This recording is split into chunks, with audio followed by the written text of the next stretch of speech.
How important is balance in the stories that construct our histories? In France's former colonies in the Caribbean and Indian Ocean, where slavery was practiced from the 1600s until 1848, enslaved Africans left behind few records. Their stories have largely been reconstructed from documents and testimony of white colonizers. For descendants, shaping identity has proven difficult given this bias in the historical record. But written records are not the only traces that can teach us about the past. In Guadeloupe, Lena Blue is looking for history in dance. Blue studies a dance form called guoka that's said to originate with enslaved groups on plantations. In guoka, the dancer moves around on all the different parts of the feet. So they sway and jerk. They often seem like they're on the verge of falling. But Blue argues that mastering a state of constantly being out of balance actually protects from falling. It's an inherited strategy, she thinks, with dealing with frequent, unpredictable challenges.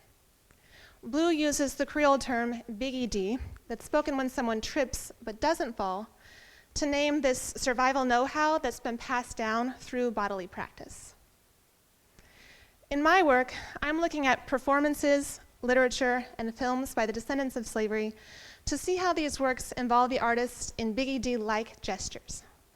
In addition to individual movements, I'm also interested in larger-scale journeys into the past's ambiguities, journeys that defy social norms and make the descendant uncomfortable, unsafe, and often unbecoming.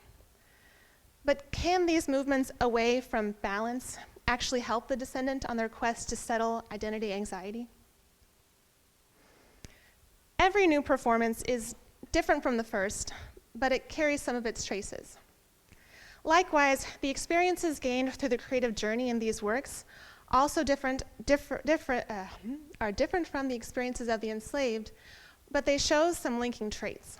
And the most important of these, perhaps, is the overcoming of challenge through adaptation.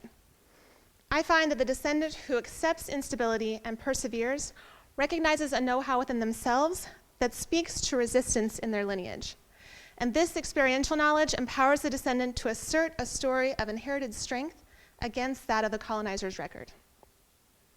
So why is it important to study the bridge between experiential knowledge and history that these works enact? Because it recognizes the power of descendants to reconsider their inheritance and rework their own story.